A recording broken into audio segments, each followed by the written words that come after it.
Good afternoon, dear participants. Welcome to the session, Achieving a Competitive Advantage in the Digital Age, the Value of Training and Certification. My name is Eleonora and I'm head of the University of the Future, and today I will be your moderator for this session. The speaker of today's session is Alan Mulder, Senior Director, Europe Operation and Institute of Management Accountants. Alan is responsible for the European operation of IMA, the Institute of Management Accounts, and the growth of the CMA, Certified Management Account program in Europe.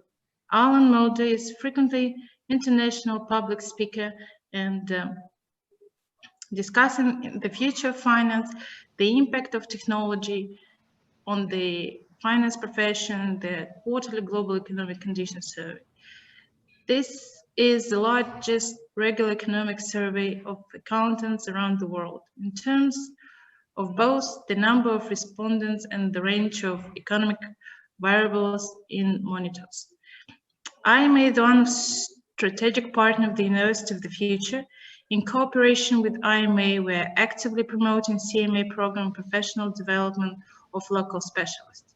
Today's session is dedicated to the result of to the future in finance profession, and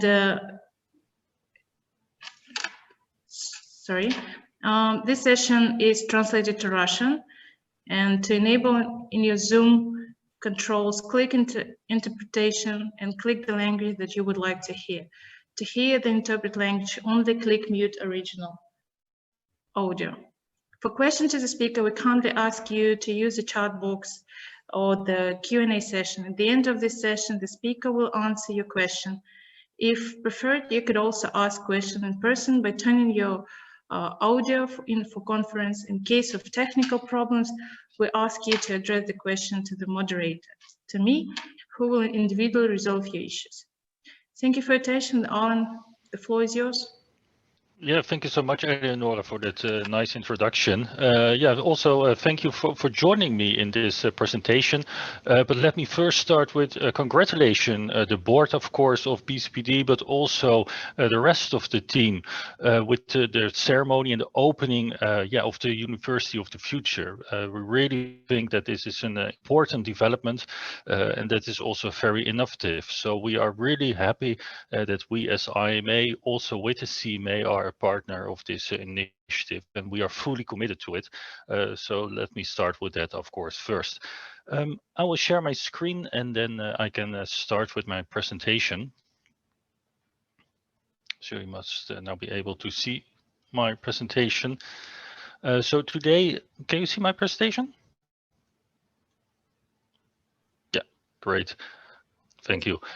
Today I will talk about the future of the accountant and finance professional in business, and also the race for the relevance in this digital world, because we all know that the innovation in technology, and I think this whole initiative is also an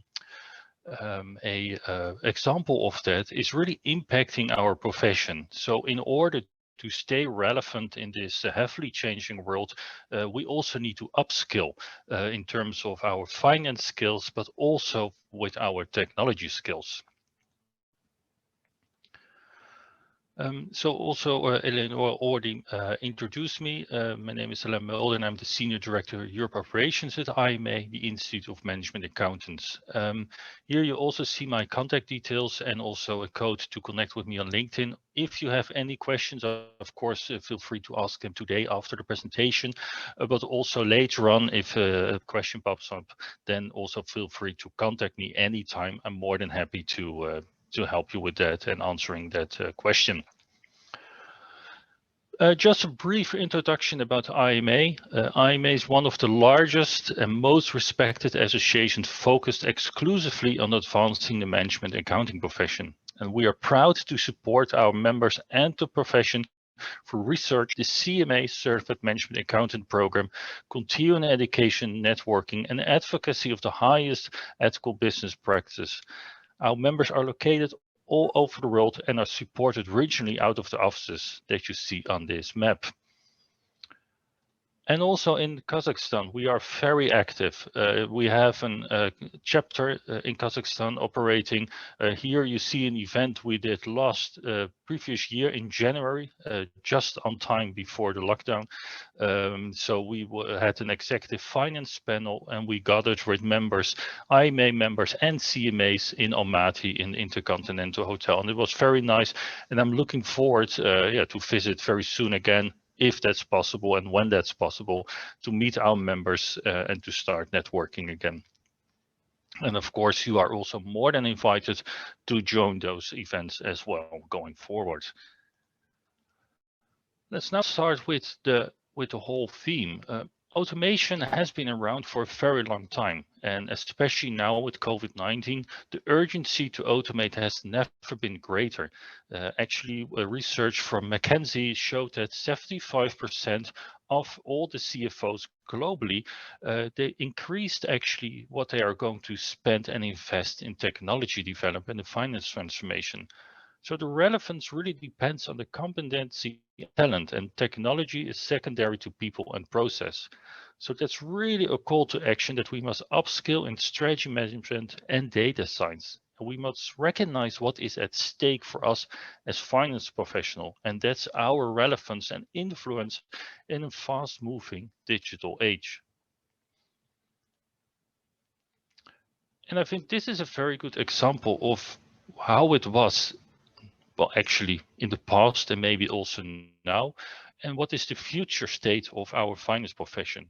So what you saw in the past was that a lot of time was actually spent on transaction processing and controls and verifications,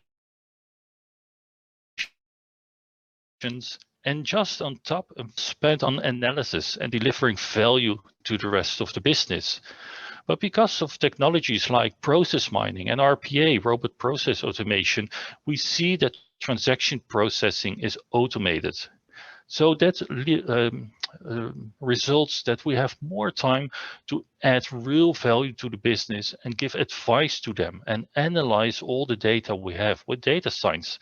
So actually, it's now completely the other way around. So you see the transaction process will be only a minor percentage of our time, and that analysis will really be the most of our time is spent on that. And that's really exciting to be in finance and accountancy today, because you can really be part of that transition, the finance transformation, and also you can upskill, and that's really important actually. And I think that's also the major outcome of this presentation. It's really a call to action to make sure that you as finance professional upskill yourself so that you are also in this future state of finance, that you are relevant and that you have all the relevant digital skills combined with finance skills, because that's also very important, of course. And of course, we are in a very special time at this moment. And what we really see is that the CFOs and the finance professionals have stepped up as a crisis manager with a long-term view. Of course, nowadays, and especially in the beginning, it was all about the cash flow runway. How much cash are we burning, and can we still exist within a few months? Well, many companies they succeeded in that, and that's of course thanks to the finance department. They really stepped up as a crisis manager. And what you actually see is that the finance department, but also CFOs, they should take 3 types of actions to emerge from this crisis more strongly. First thing is, and that's actually what we already did, we need to lead from the front. We need to resolve all the current issues, and then especially what I just mentioned with cash. After that, we need to result in a steady the business in the next normal. And I think that's really the process we are in at this moment. And of course, make bold moves and make strong decisions based on data-driven decision-making processing.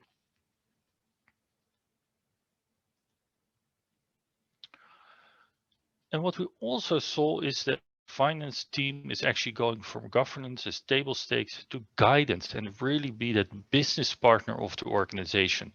Because as finance department, you have so much data and you know actually everything about the company. You really have that holistic view of the performance and also where the company should go in the future, all based on data. So you really need to be able to be the business partner for the rest of the department and support the board and also the senior management and give your advice and present what you have found with all the data so that they can guide the company in the future.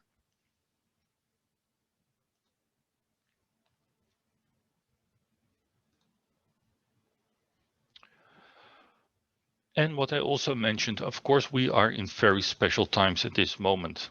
We all know, I don't have to explain it, but what we actually saw is, of course, a huge impact in our GDP in all the countries globally. And especially for finance, it's now really important to step up what I mentioned and to lead the companies out of this crisis. To give a little bit an overview of how the global economy is going before I head into the future of finance. Together with ACCA, we, and Eleanor already mentioned, we do every quarter the Global Economic Conditions Survey. And that's the largest regular economic survey of more than 3,000 senior accountants and finance professionals from around the world. So that captures the true scale of the global recession caused by the response to the coronavirus pandemic, noting that global economic prospects have deteriorated since the survey was completed last quarter. And what we really see is a mixed message, but overall it's positive. Of course, we see that the index of concern is still at a very low level, but we are seeing the first signals globally that the economy is recovering from this crisis, and more to the end of this year and heading into 22, we will see that the economy is recovering globally. And these are the expectations of economic recovery by region. So in Western Europe, it's going into the right direction. Also in Asia, it's going up, and also North America, because of course there the vaccination process is going very well as well.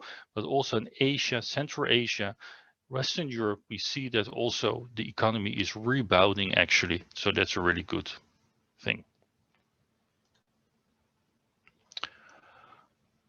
So what we also see is that the majority of leaders, they believe that COVID-19 created a stronger culture of learning within their organizations. They also believe their CEOs have become champions of learning, and learning and development leaders believe their function is looked upon with more urgency and that they have become a strategic part of the organization.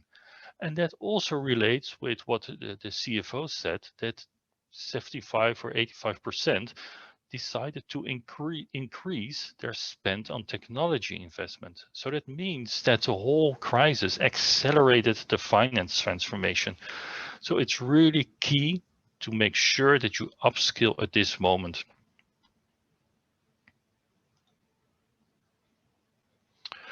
And that actually means that everyone must pivot to technology. If you are in finance or accountancy nowadays, and you are not up to speed with technology, RPA, artificial intelligence, then it's really time that you learn the skills in those technologies as well, so that you can leverage them within your daily work. And that is, of course, for all the generations. And sometimes it can be a bit difficult because we are seeing that the Gen Z generation are really digital natives. And maybe for Gen X, it's a little bit more difficult. But also, and I think that's really a good thing, you don't have to become a computer scientist. That's not what you need to do as a finance professional. You need to know the essence of technology and how you can leverage it within your company. So that also means that, for example, for data science, that's really important also nowadays to see what kind of patterns you see in the data. You don't have to become a data scientist as a finance or accounting professional, but you need to know the essence so that you can ask the right questions to the data scientist within your company. That's really key and essential. And actually, that also means, because we are becoming those business partners and enabling the strategy of the business, is that everyone must work cross-functionality with a new set of employees, of teams. So you need to work together, what I already mentioned, with data scientists, with statisticians, data security professionals, robotics. I think that's really exciting. I was attending a webinar yesterday with UiPath, developer of RPA, and they really mentioned that you can have a digital twin on your computer. So you work together with your own personal robot on a same task. And that really enables you to spend more time on advising and analyzing all the data instead of processing it.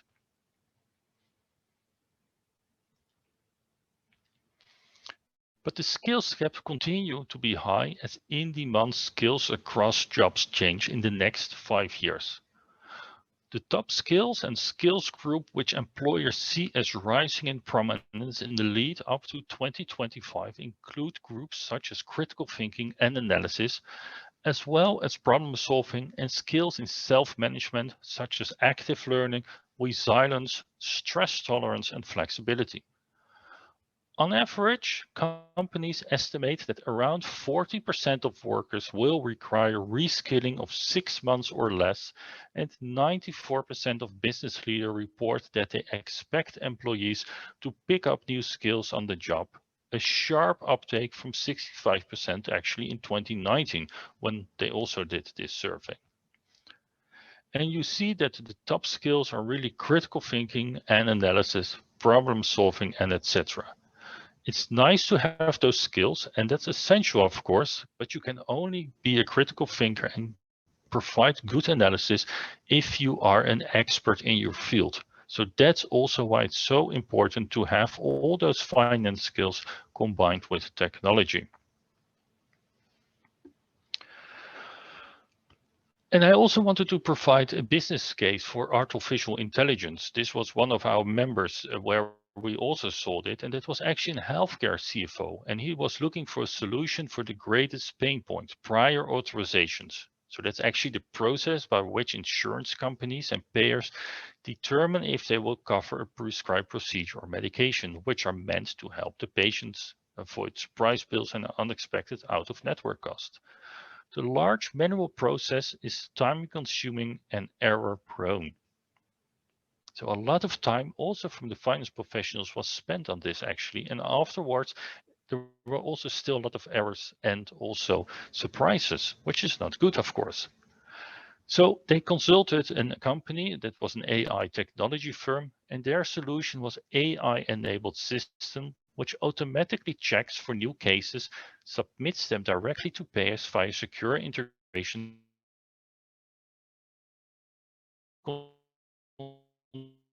monitors payer, automatically submits to providers electronic healthcare record systems. So this is a good example that you would think, okay, that's all technology. Maybe the finance department is not involved, but this was really why the finance department was leading the finance transformation and was actually updating the whole process and making it more efficient also for themselves, for the other employees, and for the customer in the end as well. So they also realized significant cost savings from eliminating wrongful denials. Inefficient system also included real-time analytics and machine learning models that created valuable intelligence, allowing the patient instead of administrative burdens. And patients appreciated what I mentioned, the greater accuracy and transparency of the healthcare finance process. So this is really where the finance department was really delivering a lot of value to the company, but also to the customer in the end. And then, of course, we also have ethics in the digital age. So technology is not neutral. It has values embedded in its design and implementation. Seemingly incautious designs can have resounding impacts on people's lives. So therefore, it's always cool that you are really aware of this and that that can happen, and that you also take precautions for that.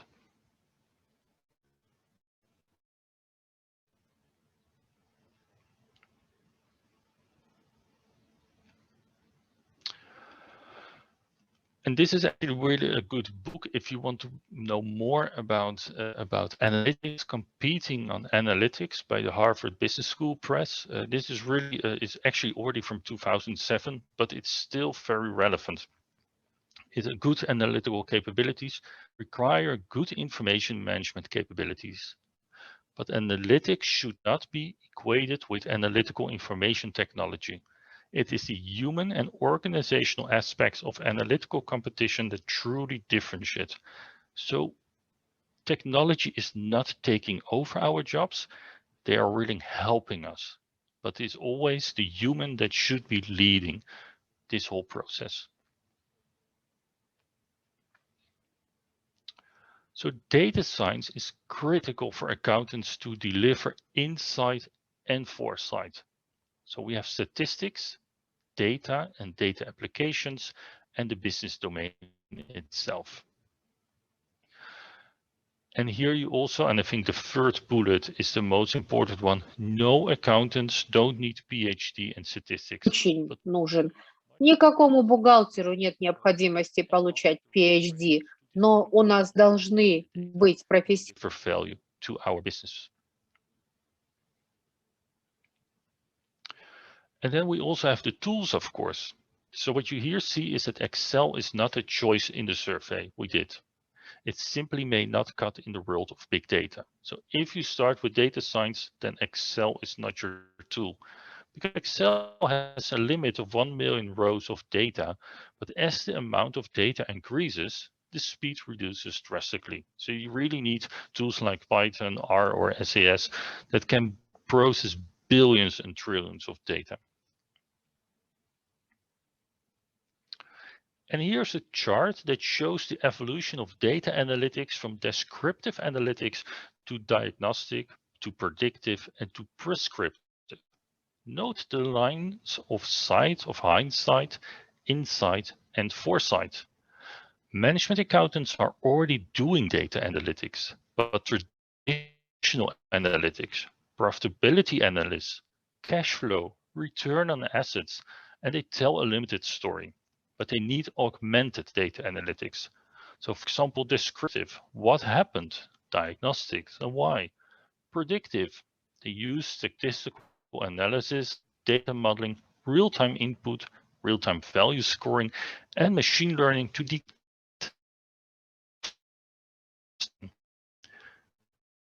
Prescriptive, they ranks the trade-offs of different courses of actions, example, scenario modeling, optimization, algorithms, and what you should do.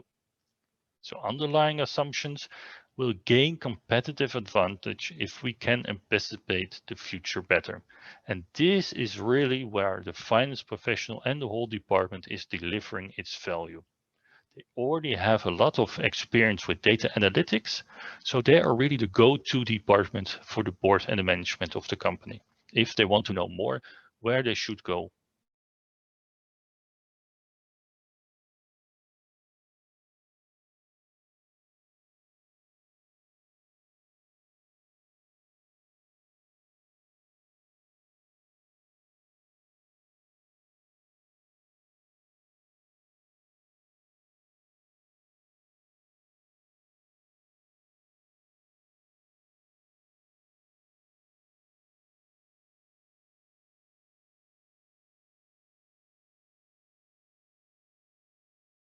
Technology applications in finance and accounting.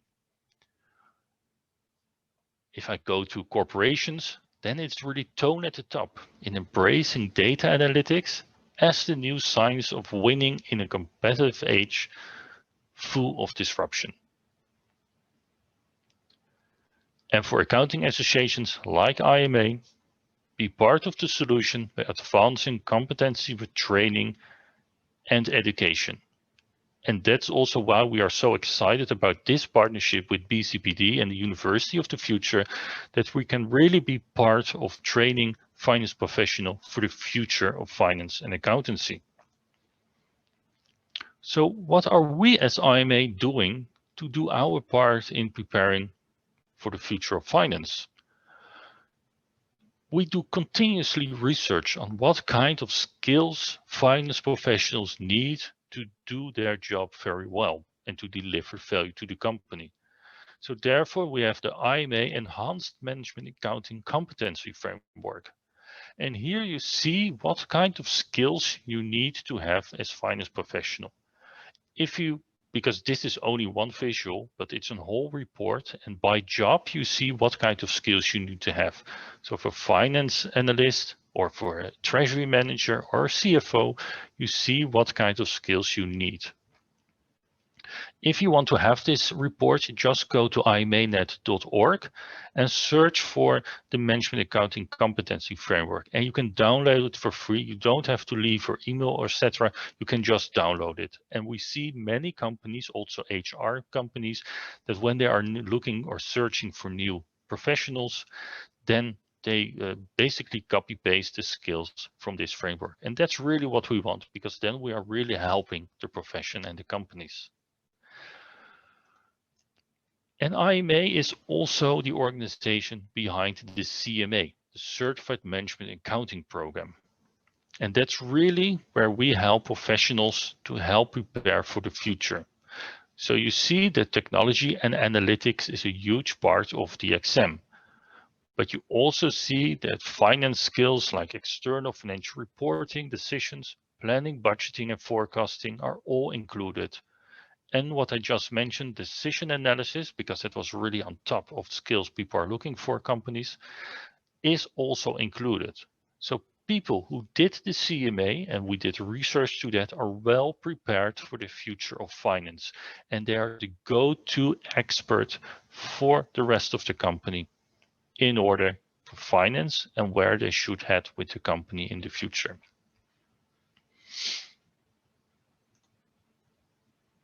And of course, for our members, we have a lot of educational resources. Most of it is basically free of charge because we are non-profit. We really want to help the finance professionals. So also sometimes for non-members, we have resources which are available for free. So just go to our website, I would say, and there you can download it. And of course, like I mentioned, technology analytics are really important. So also we have learning opportunities for that as well. And also we did a lot of research because of the whole current pandemic with COVID-19. So we did research how small businesses can plan during COVID-19 to prepare themselves and to start recovering. And also because IMA is the largest nonprofit association in China with the CMA. So the CMA is the leading credential for finance professionals, for management accountants in China. So we do a lot of research as well over there. And that's also where we did research with Chinese enterprises facing the impact of the COVID-19 pandemic. And that was a survey of challenges and responses. So this can also be very interesting to read. And it's all available for free on our website. So with that, I came to the end of my presentation, and I really want to emphasize the call to action that it is important to upskill yourself as a finance professional. Make sure you have all the skills within finance, the traditional finance skills, of course, very important, but also that you are well aware of what technology there is and how you can leverage that within your organization. And therefore, we are also so proud to partner with BCPD so that we can also do our part and that we can help in preparing accountants and finance professionals for the future. Thank you so much for attending the presentation. And if there are any questions, please ask them. Thank you, Alan, for very informative presentation. I would start, if you don't mind. I do have several questions for you. You covered the importance of technology in profession and technical competency framework. But what do you think? How could you just highlight the importance of soft skills and let's say for C4 it gives a sharper edge? Yeah, very good question. And soft skills are essential to be successful within finance, because what I always say, you can do a lot of data analysis and you can write a lot of reports or presentations about what you have found, what the results are, your KPIs, etc. But if you are not able to communicate it to the board and to present it in a nice way, then nothing will happen. So you really need to be able to, and you need to have those soft skills to present your advice to the board so that you can convince them. But also, what I also showed in the presentation, we are now those business partners. So we can not only be in our own finance department anymore, but we need to go out. We need to talk with the sales team. We need to communicate with IT people or with the data scientists. So that also means that you need to have the soft skills to really be the team player and get all the data you need also from other departments. Thank you, Alan. Do you agree that the agility to adapt to continuous change is the most important quality for successful CFO? Yes, because there is a famous research from Standard & Poor's that I believe that in the past companies were in business maybe for 60 years before they were taken over by their competition or they went out of business completely. Nowadays, that's only 8 years. So the whole business and also the rest of the system is changing all the time. So you really need, as a CFO, you need to be able to adapt to it, because you can only win as a professional or an organization if you are able to adapt to the current situation. Thank you. And my last question for today is, what is one piece of practical advice you would give to a professional who only starting their journey with professional certification in accountancy? Yeah. It's a very good question. Of course, the first advice is make sure that you get that professional qualification and that delivers a lot of value and that really prepares you for the current state. But also be curious, because there are so many things going on nowadays within finance. We have all new technologies, we have AI, we have RPA. So be curious and try to find out what is, for example, RPA, or what is AI and what can I do with it? So especially when you are in the beginning of your career, you cannot make the decision to start implementing it in your company. That's not possible. But if you make sure that you are an expert, so you can really do the courses or read magazines about it, if you are already an expert in those technologies, and then when the management decides to do more with those technologies, then they know that you are the go-to persons. And especially for young professionals, that's a huge opportunity to be more successful in their career. Thank you, Alan. I think we don't have any other question from the audience, but anyway, the recording of this session will be available for University of the Future users within a week now, and we will provide you with the feedback if there is any. And I'm grateful for our partnership, and thank you for joining us today. Thank you for supporting us. Thank you so much. I really enjoyed it, and I'm looking forward to the rest. Thank you. Thank you. Bye.